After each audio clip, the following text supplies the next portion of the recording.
നമുക്ക് വലിയൊരു അവസരമാണ് തുറന്നു തന്നിരിക്കുന്നത്. അതിന്റെ എന്താ പറയുക, ഒരു പീക്കിൽ എത്തി നിൽക്കുകയാണ്. ഒരിക്കലും പ്രോഡക്റ്റ് സെല്ലേഴ്സ് ആവരുതെന്നാണ് ഞാൻ പറയാം.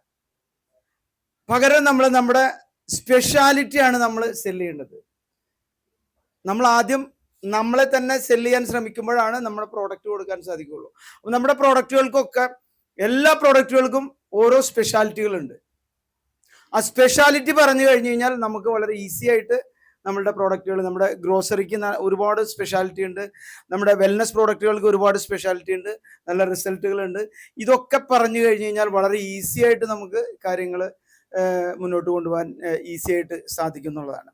ഞങ്ങൾ പറയുന്ന ഒരു കാര്യമുണ്ട്. സാധാരണ രീതിയിൽ ഒരു പ്രോഡക്റ്റിൻ്റെയോ ഒരു പ്രോജക്റ്റിൻ്റെയോ മാർക്കറ്റബിലിറ്റിനെ കുറിച്ച് സംസാരിക്കുന്ന സമയത്ത് 30%, 50%, 70%, 100% വരെയൊക്കെ നമ്മൾ പറയാറുണ്ട്. എന്നാൽ നമ്മൾ CSMനെ കുറിച്ച് പറയുമ്പോൾ ഞങ്ങൾക്കൊക്കെ 1000 നാവാണ്. അപ്പൊ ഞങ്ങൾ പറയാ ഇതിന്റെ